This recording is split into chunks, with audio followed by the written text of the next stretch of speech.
Hello दोस्त, नमस्कार करती हूँ और स्वागत करती हूँ सरिता लोकगीत 123 में। आज हम विवाह कार्य गीत सुनाने जा रही हूँ। कन्हैया के ऊपर है, आप लोग जरूर सुनिएगा, बहुत ही प्यारा है। जरूर सुनिएगा एक बार और अपने दोस्तों के साथ शेयर भी करिएगा।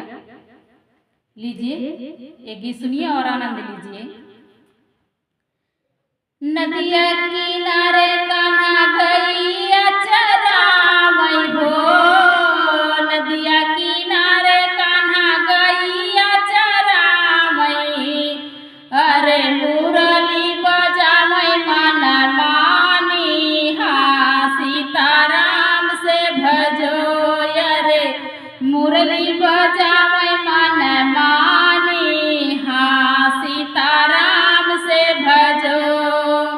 नदिया किनारे कान्हा गैया चरावई हो, नदिया किनारे कान्हा गैया चरावई। अरे मुरली बजावई मन मानी, हाँ सीताराम से भजो।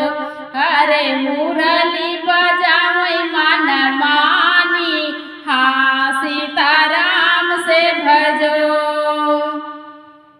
मुरली के धुन सुनी राधाया कुलानी हो, मुरली के धुन सुनी राधाया कुलानी हो। अरे चला सखी जल भरी लाई, हाँ सीताराम से भजो। अरे चला सखी जल भरी लाई, हाँ सीताराम से भजो। जल भरी धाइली किनारवा पे सखिया हो, जल भर धाइली किनारवा पे सखिया। अरे चीर छोड़ी बैठी नहाई, हाँ सीताराम से भजो। अरे चीर छोड़ी बैठी नहाई, हाँ सीताराम से भजो। कदम के डारी से उतर कन्हैया हो, कदम के डारी से उतर कन्हैया। अरे लई गए चीरे चोराई, हाँ सीताराम से भजो। अरे लई गए साड़िया चोराई, हाँ सीताराम से भजो।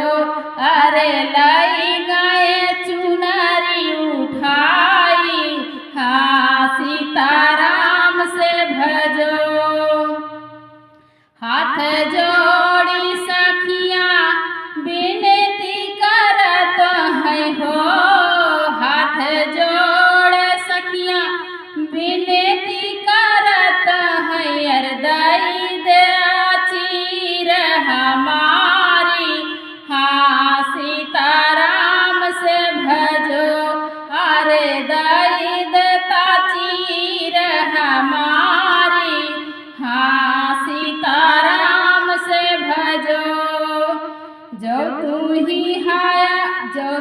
ही हाउ राधा जलवा से न्यारी हो, जो तू ही हाउ हो राधा जलवा से न्यारी। अरे तब देव चीर तोहारी, हाँ सीताराम से भजो।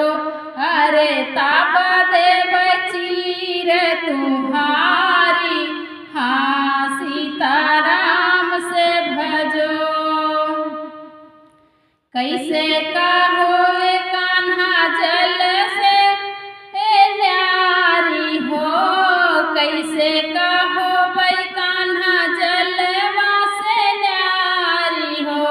अरे जल बीचे बाटी उघारी, हाँ सीताराम से भजो। अरे जल बीचे ठाढ़ी उघारी, हाँ सीताराम से भजो।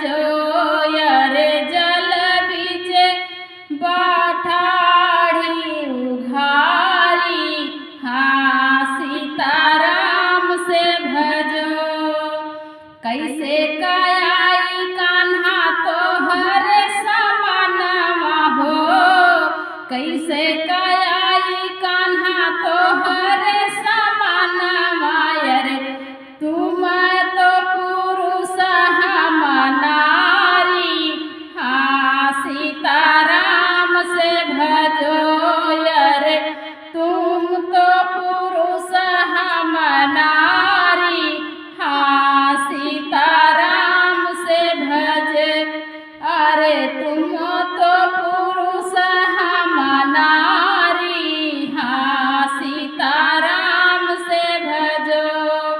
नदिया किनारे कान्हा गैया चरामई हो, नदिया किनारे कान्हा गैया चरामई, अरे मुरली बजावई मन मानी, हाँ सीताराम से भजो, हरे मुरली बजावई मन मानी, हाँ सीताराम से भजो, हाँ सीताराम से भजो।